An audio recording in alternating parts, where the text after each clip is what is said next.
This channel does not promote any violent, harmful, or illegal activities. All content provided by this channel is meant for an educational purpose only. Cancer Healer Center, a new beginning. রামনবমীর দিন 43 জায়গায় অশান্তির আশঙ্কা হিন্দু সংগঠনগুলোর। আশঙ্কার কথা জানিয়ে পুলিশের এডিজি হেডকোয়ার্টারের সঙ্গে বৈঠকে কি জানিয়েছেন তারা, পুলিশের তরফ থেকে কি বলা হয়েছে দেখাবো পরের খবর। পিসিআর সোনারপুরে দুর্ঘটনার কবলে ডাউন ক্যানিং লোকাল। রেল লাইনে ফেলে যাওয়া বাইকে ধাক্কা, ট্রেনে ঠিক কি ঘটেছিল দেখাবো পরের খবর। পিসিআর অর্জুনের বাড়ির সামনে গুলি বোমাবাজি, গ্রেপ্তার আরো 2, মানে মোট 4। অর্জুন সিং এর বাড়ির সামনে গুলি চলেছে, বোম পড়েছে। পুলিশ আজকে সকালে ডেকে পাঠিয়েছিল অর্জুন সিংকে, তিনি শটান না বলে দিয়েছেন তার একাধিক কর্মসূচি রয়েছে, যেতে পারবেন না। পাল্টা দাবি করেছেন পুলিশের তরফ থেকে যে সিসিটিভি গুলো ওখানে রাখা আছে তার ফুটেজ সামনে আনা হোক। পরের খবর। PCR Puducherry, Agra, Kolkata, Gaya, Cuttack pan India জাল ওষুধ নেটওয়ার্কের পর্দাফাঁস করেছি আমরা, TV9 বাংলা।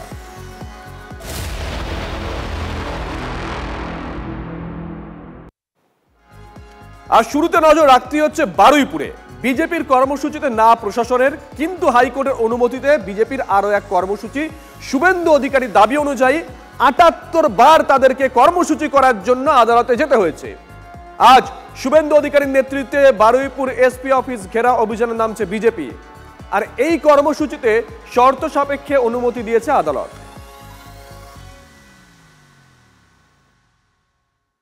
বারুইপুরে দেখা হবে 78তম হাইকোর্টের অর্ডারে জ্যোতিবাবু স্বর্গত, বুদ্ধবাবু স্বর্গত, এরা কোনোদিন মমতা ব্যানার্জিকে এভাবে আটকায়নি। আমার মনে পড়ছে না মমতা ব্যানার্জি হাইকোর্টে গিয়ে কোনো কর্মসূচি করেছে। নতুন বাংলা আশা করছি ভোট আস্তে আস্তে 100 পেরিয়ে যাবে হাইকোর্টে যাওয়া। 78 হয়ে গেছে, আর 22টা বাকি আছে। ভয়ঙ্কর অবস্থা। মিছিল করতে গেলে, মিটিং করতে গেলে হাইকোর্টে যেতে হয়। তবে এটা সিপিএম এর ক্ষেত্রে অ্যাপ্রোপ্রিয়েট নয়, বিটিম তো। সাইনবোর্ড কংগ্রেসের ক্ষেত্রেও লাগে না, এসইসিরও লাগে না, শুধু বিজেপি, অনলি বিজেপি। কোর্টে যদি গিয়ে পারমিশন নিয়ে আসতে হয় তাহলে পুলিশ প্রশাসন এই নিকম্মাগুলো কি জন্য আছে? নপুংসক পুলিশ, যাদের ক্ষমতা নেই একটা ডিসিশন নেওয়ার, একটা সুরক্ষা দেওয়ার। মমতা ব্যানার্জি কি সব ডিসিশন নেবেন? থানার পুলিশ কী করবে সেটা মমতা ব্যানার্জি বলে দেবেন। থানার পুলিশের কাছে পারমিশন বলে এসপির কাছে যান, তো তুমি চাকরি ছাড়ো না। এরকম অযোগ্য লোকগুলো কেন রেখেছে? পুলিশ প্রশাসন যাতে এখানে সুষ্ঠুভাবে সব কার্যক্রম হয় তার দেখার দায়িত্ব। সেই জন্য তাকে আমরা ইনফর্ম করি, দাদা এই প্রোগ্রাম আছে, আপনারা দেখুন যাতে অসুবিধা না হয় কারো। তো তারা আটকাবার জন্য পুলিশ আছে নাকি? তার জন্য কোর্টে যেতে হয়। তাহলে সরকারটাকে লোক এত খরচা করে কেন চয়ন করেছে, কেন নির্বাচিত করেছে? পদত্যাগ করা উচিত। আর আমার মনে হয় সেই জন্য 26 পর্যন্ত লোক অপেক্ষা করছে এর বিসর্জন দেবে। অভিজ্ঞান আমাদের সঙ্গে রয়েছেন, আমাদের সহকর্মী। অভিজ্ঞানের কাছে সরাসরি চলে যাব। অভিজ্ঞান, কয়েকটা প্রশ্ন চট করে রাখি। ঘড়ির কাটা 1:32, কখন কর্মসূচি শুরু হওয়ার কথা? শুভেন্দু অধিকারী কখন যাবেন? পুলিশের তরফ থেকে এখনো পর্যন্ত কি ব্যবস্থা নেওয়া হয়েছে? সর্বোপরি যে তৃণমূল কংগ্রেস এর আগের দিন শুভেন্দু অধিকারীকে কালো পতাকা দেখিয়েছিল, আজকে তারা কি ময়দানে নামবে? নেতৃত্ব কিছু বলেছে, কোনো আভাস কিছু? তোমাকে আমি শুরুতেই যেটা দেখাবো, আমার ক্যামেরাম্যান যে সৌভিককে বলবো যে সভা মঞ্চটাকে দেখাতে। অর্থাৎ এই যে সভা মঞ্চ যেটা হয়েছে, যেখানে শুভেন্দু অধিকারী 3টের সময় আসার কথা, এখানে ভাষণ দেওয়ার কথা, এই সভা মঞ্চটা কিন্তু একেবারে একদিকে যেমন ঠিক সামনে রয়েছে বারুইপুরের মহকুমা শাসকের দপ্তর, আর তার পাশেই রয়েছে বারুইপুর পুলিশ সুপারের দপ্তর। এবং এই সভা মঞ্চেই কিন্তু গত 19 তারিখে মিছিল সহকারে এসে এখানে বক্তব্য রাখার কথা ছিল শুভেন্দু অধিকারীর। কিন্তু যেটা দেখা গিয়েছিল যে সেই সভায় যাওয়ার যে রাস্তা, সেই রাস্তা দুটি জায়গায় সেখানে তৃণমূল কংগ্রেসের পক্ষ থেকে সেখানে রীতিমতো পথসভা করা হয়েছিল এবং সেই পথসভায় কালো পতাকা দেখানো থেকে শুরু করে ব্যাপক সেখানে বিক্ষোভ দেখানো হয়েছিল, যে কারণে শুভেন্দু অধিকারী সেই রাস্তার মাঝখান থেকে যাওয়ার সময় বিক্ষোভের মুখে পড়তে হয়েছিল এবং পরবর্তী সময়ে সেই কার্যক্রম বাতিল করতে হয়েছিল। এবং তারপরে কিন্তু তিনি ঘোষণা দিয়েছিলেন যে 27 তারিখে এখানে তিনি সভা করবেন, কিন্তু বারুইপুর জেলা পুলিশের পক্ষ থেকে সেই সভার কোনো অনুমতি দেওয়া হয়নি। অবশেষে হাইকোর্টের নির্দেশ নির্দেশ পাওয়ার পর গতকাল বিচারপতি নির্দেশ দিয়েছিলেন যে শর্ত সাপেক্ষে কিন্তু এখানে সভা করা যাবে 2টো থেকে 5টা পর্যন্ত, এবং 1000 কর্মী সমর্থকরা তারা এখানে জড়ো হতে পারবেন। 25টি এখানে লাউড স্পিকার ব্যবহার করা যাবে এবং সবটা মিলিয়ে কিন্তু একটা নির্দিষ্ট ঘেরাটে সময়ের মধ্যেই কিন্তু সভাটাকে সম্পন্ন করতে হবে। এবং এই নির্দেশ পাওয়ার সাথে সাথেই যাদবপুর সাংগঠনিক জেলার পক্ষ থেকে এখানে মঞ্চ তৈরি করা হয় এবং ইতিমধ্যে সেই মঞ্চ কিন্তু তৈরি করা হয়ে গিয়েছে। একে একে এক এক করে জেলার নেতৃত্ব কর্মী সমর্থক তারা আসতে শুরু করেছে, কিন্তু প্রশাসনের পক্ষ থেকেও কিন্তু তারা যথেষ্ট কড়াকড়ি বন্দোবস্ত রেখেছে। আমরা দেখতে পেয়েছি যে এখানে বিভিন্ন থানা থেকে প্রচুর সংখ্যক পুলিশ নিয়ে আসা হয়েছে, র্যাব, কমব্যাট ফোর্স, অতিরিক্ত পুলিশ আধিকারিকরাও তারাও কিন্তু জড়ো হয়ে রয়েছেন। তাদের কি কি কর্তব্য সেই সময় থাকবে সবার সময় তাদেরকে বুঝিয়ে দেওয়া হয়েছে, ব্রিফিং করে দেওয়া হয়েছে। আধিকারিকরা সমস্ত কিন্তু পুঙ্খানুপুঙ্খ তারা বিষয়টা খতিয়ে দেখছেন যাতে নিরাপত্তা কোনোভাবে বিঘ্নিত না হয়। নজর থাকবে বিজ্ঞান, নজর থাকবে, নজর রাখো। আর এই কর্মসূচিকে শুভেন্দু অধিকারীর এই আদালতে যাওয়া, সেখান থেকে অনুমতি নিয়েছে, এই কর্মসূচিকে তৃণমূল কংগ্রেস কিভাবে কটাক্ষ করছে শুনুন। হিংসা তৈরি করা, এইটাতে শুভেন্দু অধিকারী খুব মাহির, ওস্তাদ। তো পুলিশ সেই জন্যে বাধা দেয়। উনি যান কোর্টে, আর কোর্ট থেকে তখন তাকে স্ট্রিকচার দিয়ে অনুমতিটা দেওয়া হয়, এই কাজ করা যাবে না, তারপরে আপনি মিছিল করুন।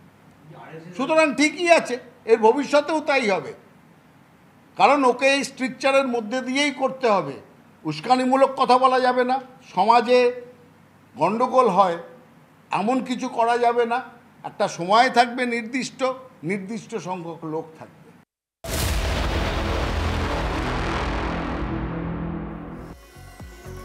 এদিকে পারিবারিক সংঘাত ছড়িয়ে ঠাকুরনগরে শুরু হয়েছে বারুণী মেলা। একসঙ্গে মেলা তদারকিতে মমতা বালা ঠাকুর, শান্তনু ঠাকুর। ঠিকই শুনছেন, ভোর থেকেই পুণ্য স্নান শুরু হয়ে গেছে। মতুয়া সম্প্রদায়ের মানুষ সকাল থেকেই পুণ্য স্নান করছেন। ঠাকুরনগরে পুজো করলেন শুভেন্দু অধিকারী।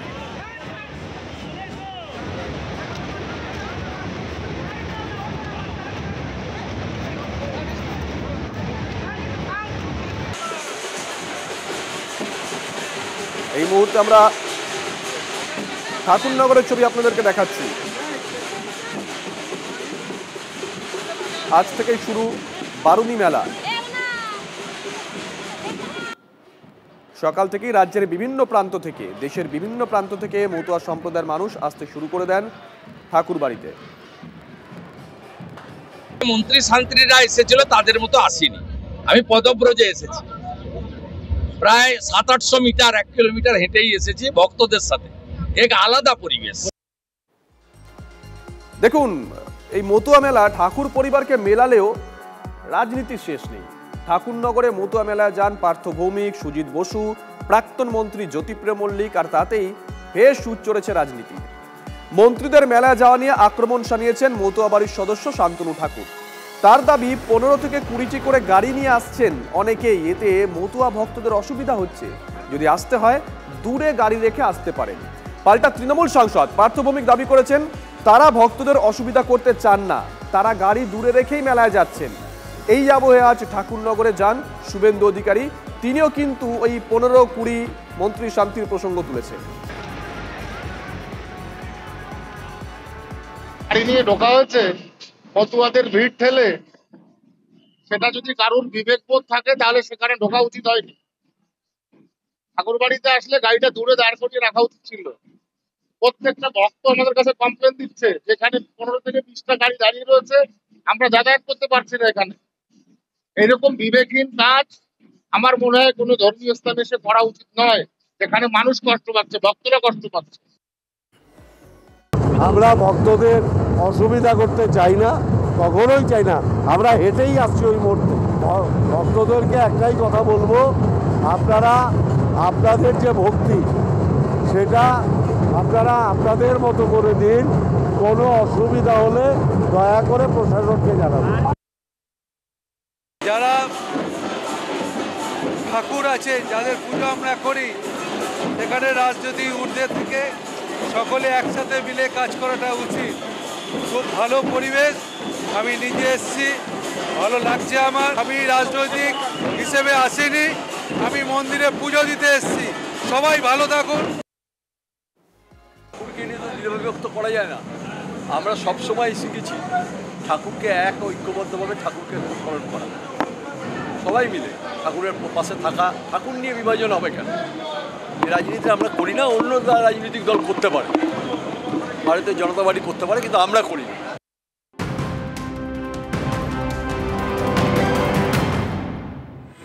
আচ্ছা, 26-এর ভোটে কি বিজেপির মুখ অগ্নিমিত্রা? এবার অগ্নিমিত্রার পক্ষে ব্যানার পড়ল কেষ্টপুরে, যে ছবিগুলো আমরা দেখাচ্ছি।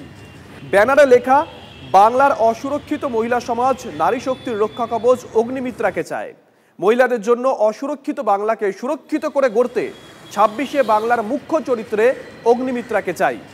ব্যানার দেওয়া হয়েছে বাংলার অসুরক্ষিত মহিলা সমাজের নামে।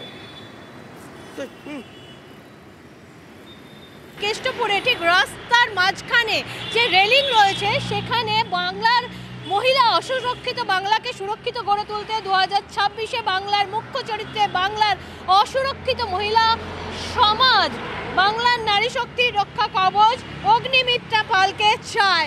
অর্থাৎ এই জাতীয় যে পোস্টার পড়েছে তা থেকে জল্পনা, তাহলে কি বাংলার যে বিজেপি রয়েছে তারা একাংশ অগ্নিমিত্রা পালকে তাদের রাজ্য সভাপতি পদে চাইছে? কারণ 2024-এ যেখানে বিধানসভা ভোট, তার প্রধান মুখ রয়েছেন মুখ্যমন্ত্রী মমতা বন্দ্যোপাধ্যায়।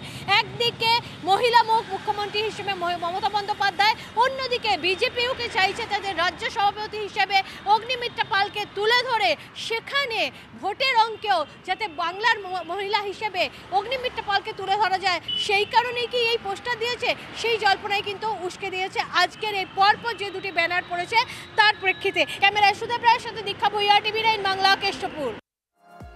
দেখুন, পোস্টার শুধু এই কেষ্টপুরে নয়, আরও একটা পোস্টার উত্তরে বালুরঘাটে তৃণমূলের পোস্টার।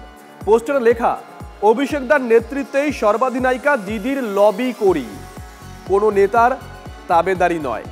পোস্টারের নিচে লেখা, অভিষেক বন্দ্যোপাধ্যায় ফ্যান ক্লাব বালুরঘাট। অভিষেক মমতার ছবি দিয়ে পোস্টার বালুরঘাট শহরে একাধিক জায়গায় যে পোস্টার দেখাচ্ছি আমরা, তা নিয়ে ইতিমধ্যেই জেলা জুড়ে শোরগোল পড়ে গেছে। আর এবার আমরা একই সঙ্গে দুটো ছবি দেখাচ্ছি। একটা ছবি দক্ষিণ কলকাতার ছবি। দক্ষিণ কলকাতা যে পোস্টার পড়েছিল, যাদবপুরে যে পোস্টার পড়েছিল, প্রথম দিন পড়েছিল অধিনায়ক অভিষেক, তারপরের দিন সর্বাধিনায়িকা জয় হয়ে বলে মমতা বন্দ্যোপাধ্যায়ের ছবি। আর এবার বালুরঘাটে যে পোস্টার দেখাচ্ছি আমরা, সেখানে একই পোস্টারের মধ্যে রয়েছেন অভিষেক বন্দ্যোপাধ্যায় এবং মমতা বন্দ্যোপাধ্যায়। সেখানে লেখা আছে যে অভিষেকদার নেতৃত্বেই সর্বাধিনায়িকার লবি করি।